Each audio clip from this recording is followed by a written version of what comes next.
Hello children, I am here with the third chapter of chemistry class 8, that is element, compound and mixture.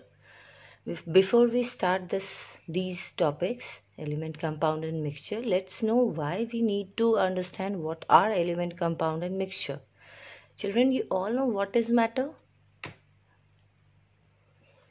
Matter is a substance, any substance in which atoms are present, or matter are made up of atoms. If it is made up of same type of atom, then you can say it is pure substance. Or if it is made up of different type of substance, then you can say it is impure substance. Okay, if all the atoms are same or molecules are same, then it is pure, and if it is not same, then it is impure. Now pure substance is classified into elements and compounds. Okay, so these two are the pure form of any substance. It may be either element or compound. Only these two forms of matter are pure substance. Now let's see what are elements. What are elements? Children, you all have seen periodic table. In that periodic table, 118 elements are there, or you can say 118 names are there. So these all are elements which is present in the periodic table. Okay. Now by definition you can say it is a pure substance which cannot be broken down into a simpler substance. Now let's take one example of hydrogen, sodium and chlorine. So here you can say they all are in the form of atom, and you will not be able to break down into half or 1/4 like that. It cannot be break down into half hydrogen. You cannot take out 1/4 of sodium. So this is the simplest form of any atom. Okay, so here you can say it is a pure substance which cannot be broken. Okay, you cannot take out any part from this one atom. It will exist independently like that only. Now some examples are hydrogen, sodium, chlorine, gold, silver, copper, etc. Now what are compounds?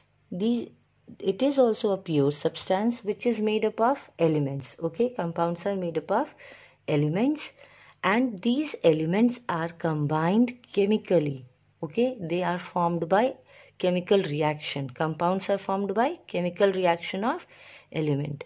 So two or more elements combined chemically in a fixed ratio. If ratio is not fixed, then it will not form any compound. So when two or more elements combine chemically in a fixed ratio by mass, you can say it will form a compound. Let's take one example of water.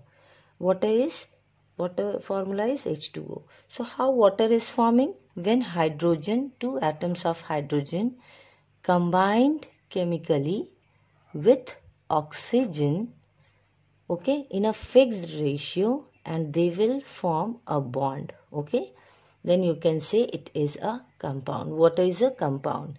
Why it is a compound? Because it is combined chemically with hydrogen, two atoms of hydrogen and one atom of oxygen. So here formation of bond is taking place after chemical reaction.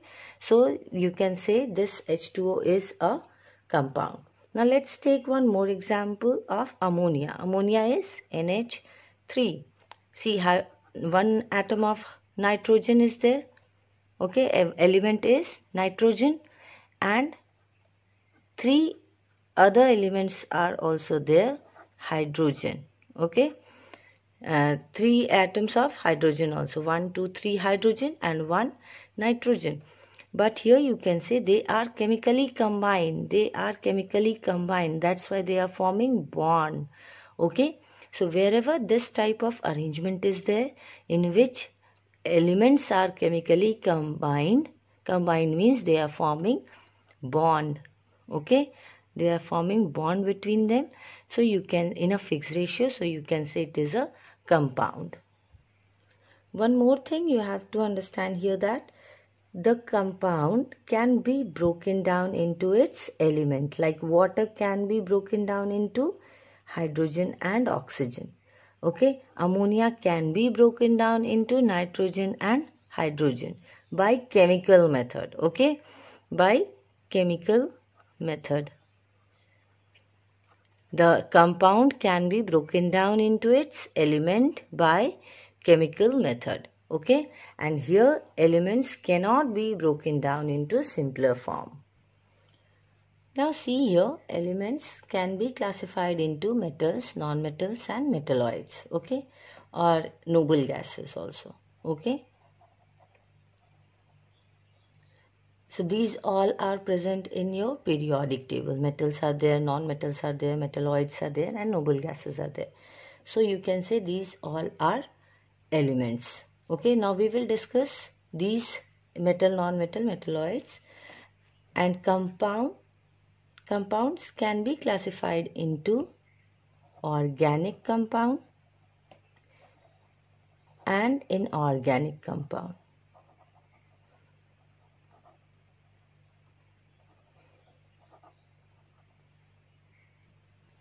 So let's start with metals. Metals have luster.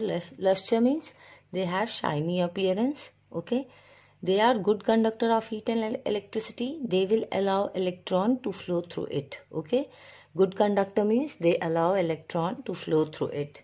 Malleable means they can be beaten into thin sheets. Okay, thin sheets.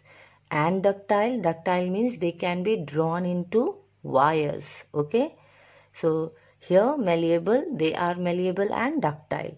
Metals have high melting point and boiling point. Okay, they are sonorous. Sonorous means they produces sound when any hard object hit it. Okay, and next is they are solid at room temperature. Children, so these are the characteristics of metals. So some exception is also there with these.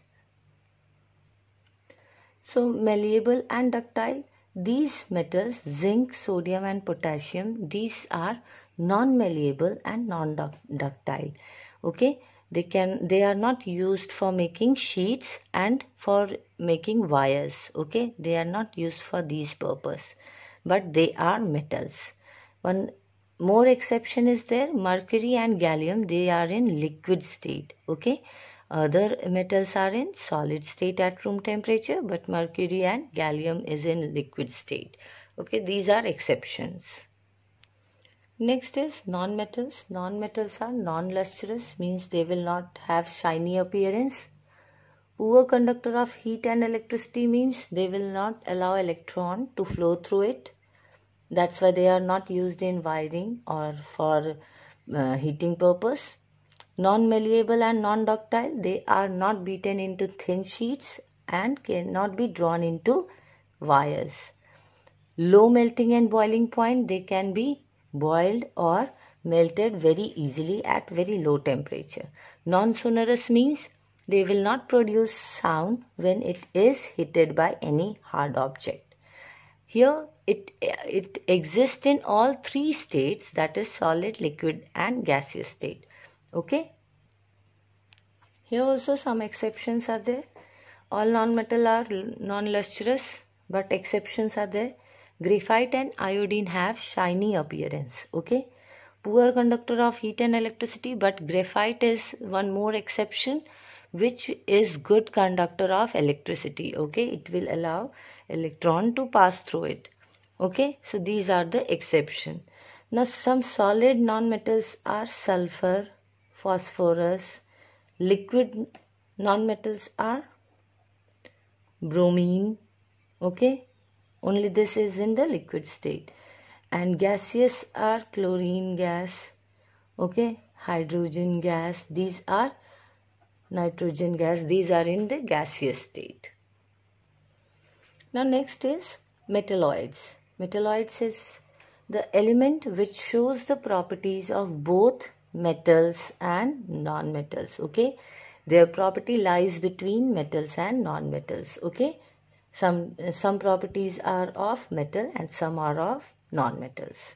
So these elements are boron, silicon, germanium, arsenic, etc. Okay.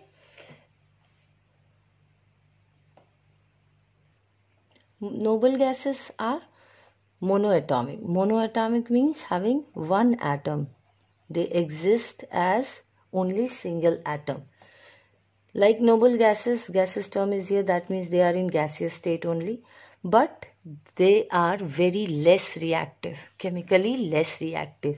Why? Because their octet or duplet is completely filled. Okay, their octet means last shell is completely filled, or duplet means if they have only one shell, then that is also completely filled. Okay, so they are less reactive because they have attained their nearest noble gas and they have completed their octet or duplet. So they are monoatomic. Helium will exist as He only. You cannot write He2.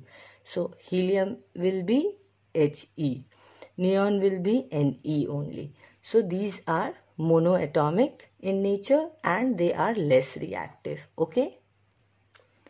Now let's see here impure substance. Impure substance is also known as mixtures. Okay, it is classified into homogeneous mixture and heterogeneous mixture. We will discuss homo and heterogeneous mixture now.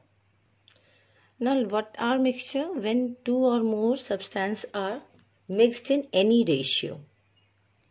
Okay, when two or more substances mixed in any ratio, then it will form a mixture. Okay, so it may be hydrogen or hydrogen. These are element. Okay, so they are mixing with another element, sodium. Okay, so here there is no formation of bond. No bond will be formed. Then you can say this is a mixture of elements. Okay, see here, hydrogen is here, hydrogen atom, sodium atom. You can add some more atom like chlorine atom. Okay, but one thing will be there is no formation of bond. So you can say when these atoms are present in any ratio, it is a mixture. Here it is a mixture of elements. Now see here, this is water molecule. So when water molecule bond is present, so when water molecule, it is a compound, and sodium chloride, one more bond is there.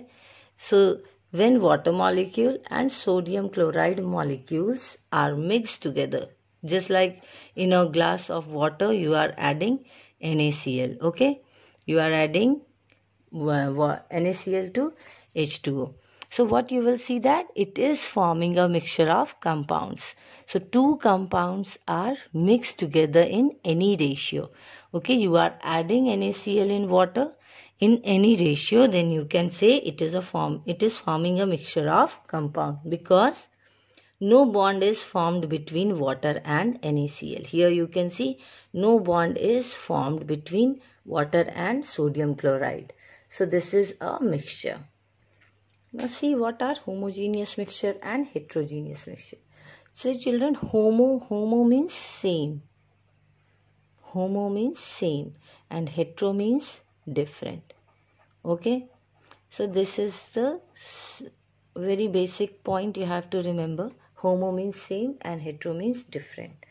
When a mixture is formed between two components and they are uniformly mixed, okay, they are uniformly mixed. That means when two components are mixed together like sugar and water, then you cannot identify where is sugar present and where is water present in the mixture. Okay, the whole water will get sweet when sugar is mixed with it. Okay, you cannot say this portion of water is sweet and this one is not. So when sugar is mixed in water, whole water will get the sweet taste. So this is uniformly mixed throughout the mixture. Okay, when brass is forming, brass is an alloy of copper and zinc. So after forming brass, you will not able to identify where is copper and where is zinc. That is, it is uniformly mixed. Okay, uniformly mixed. They will look like a same mixture. You will not able to identify the components. In brass, it is copper zinc. In sugar solution, it is water and sugar. Now, what is heterogeneous mixture? Here the components are different. You will be able to find them. Okay, they are not mixed uniformly. Means there will be visible boundary. You will be able to see where is one component and where is another component. Like soil and table salt or any salt. When you are mixing them together, you will able to see where is soil and where is salt. Oil and water, you will be able to see which layer is of oil and which layer is of water. So there will be visible boundary in heterogeneous mixture, and for homogeneous mixture it is same throughout the mixture. It is same throughout the mixture, and here it is different throughout the mixture. Okay, so remember these points, children.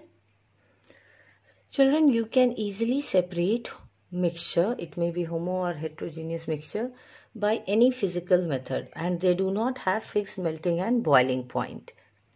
Now see what are true solution, colloidal solution and suspension. So if the particles of mixture is particle size is less than 1 nanometer, then you can say this type of mixture is a true solution. Okay. And when the particle size means the component which is present in the mixture. If particle size is 1 nanometer to 100 nanometer, then it is colloidal solution. And if it is more than 100 nanometer, then it is suspension. In true solution, you will not able to find where are the component present in the mixture. Okay, no visible boundary. In colloidal solution, you cannot see through your eyes, but under a very strong microscope, the particles can be seen. Okay? And suspension, you can easily see through your eyes or perceived by your sense. Now, true solution is categorized into homogeneous mixture. Colloidal and suspension, these are heterogeneous mixture. Now, let's see what are the examples. Example, we can take salt plus water. Salt and water, they are very small particle. It is not visible in the solution of these. Okay, so this is true solution. Colloidal solution is milk. Milk is a mixture of water, fat, protein. These things are there in milk also, but you will not able to see through your eyes. It can be seen through under microscope. Here it will be blood also. Blood has so many components in it, so it is also colloidal solution. Ink, paint, these are all examples of colloidal solution.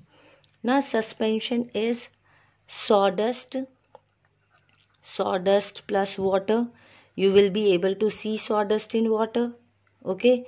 Second will be stone and rice. It can be easily seen or perceived by your sense. So these are the examples of the true solution, colloidal and suspension. Now let's see how a mixture and a compound is prepared. Okay, let's take one example of iron and sulfur. And when it is in the form of mixture, you are taking iron and sulfur in any ratio and you are mixing it together, and see what you will be able to see.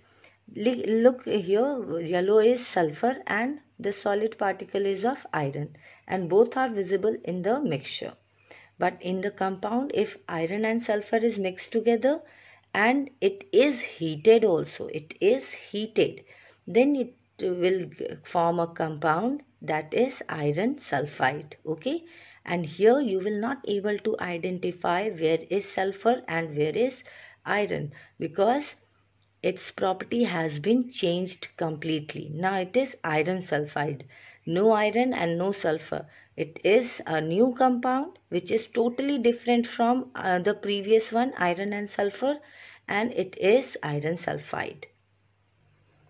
Now see, in a mixture, when you will put one magnet over it, all the iron particle is getting attracted by the magnet. This shows that the property of iron will remain same in the mixture. And in the compound, you will see here that no iron particle is getting attracted by a magnet. Why? Because the property of iron is totally lost here. It is now the property of iron sulfide. So it is not showing the property of iron. That's why iron particle is not attracted towards the magnet. Now see here, when HCl acid is added to the mixture of iron and sulfur, the property of metal is same. Okay, iron is not losing its property. So when metal reacts with acid, hydrogen gas is released. Okay, so HCl will form hydrogen gas with metal, and iron chloride is forming with this chlorine of HCl. Hydrogen gas is released and sulfur remains as it is. Okay, now how you will identify the evolving gas is hydrogen gas? It will produce a pop sound. Okay, hydrogen gas is identified by a pop sound when a burning matchstick is brought near to the evolving gas. Okay children, when a mixture of iron and sulfur is treated with hydrochloric acid, the property of iron remains same in the mixture and it will react with acid to give hydrogen gas, and it is forming a salt, iron chloride, and sulfur do not react with that. It will remain as it is. Okay, and in the case of compound, you will see that HCl is added to iron sulfide, then a rotten egg smell will come out, and that rotten egg smell is because of hydrogen sulfide. Okay, iron sulfide is a compound. When HCl is added to it, iron chloride is forming and hydrogen sulfide is also forming, and this will smell like a rotten egg. Okay, now see here, when carbon disulfide is added to a mixture of iron and sulfur, you will see that sulfur will get dissolved in carbon disulfide, and what is left behind, that is undissolved iron.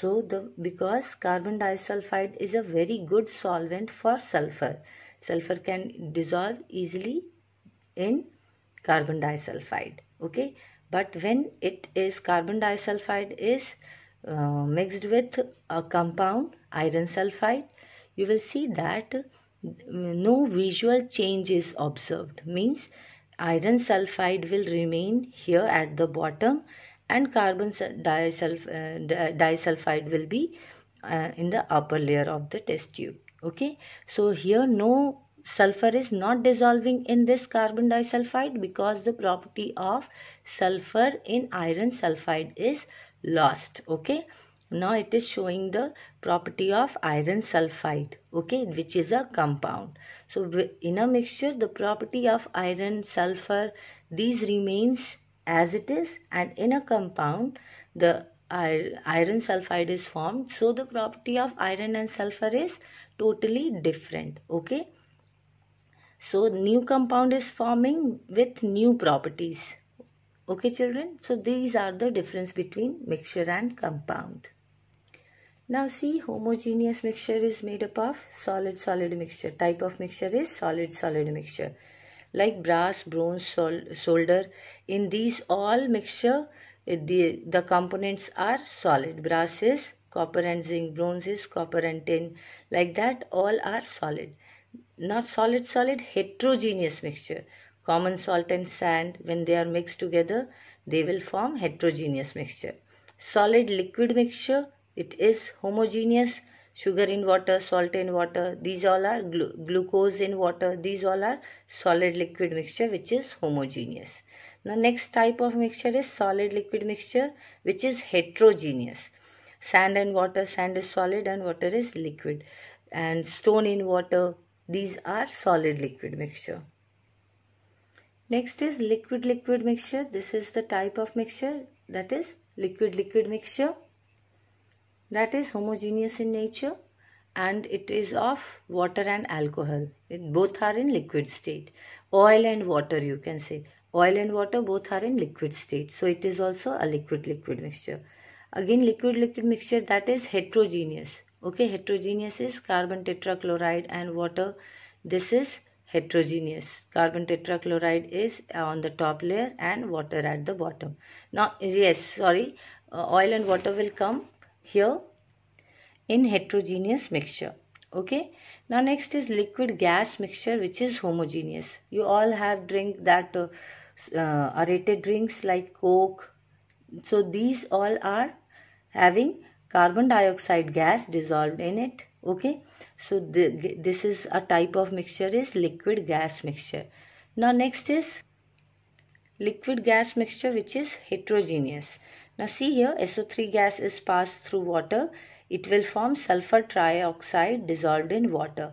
So here the property of sulfur trioxide will remain as it is, and you will be able to see the particles here. So that's why it is heterogeneous. Now next is gas mixture, that is heterogeneous. Air is a mixture of gases. In air, dust particle is also there, so that's why it is heterogeneous mixture. And if it is pure air, then it will be homogeneous mixture of carbon dioxide, hydrogen gas, chlorine gas, nitrogen gas. If these gases are only there, then it will be homogeneous gas mixture. And if air is mixed with different types of gases and dust particle also, then you can say it is a heterogeneous mixture. Okay, children? Now this you have to learn these things in this video only. Next video we will do separation of mixture. So do this practice for homogeneous and heterogeneous mixture and do the assignments.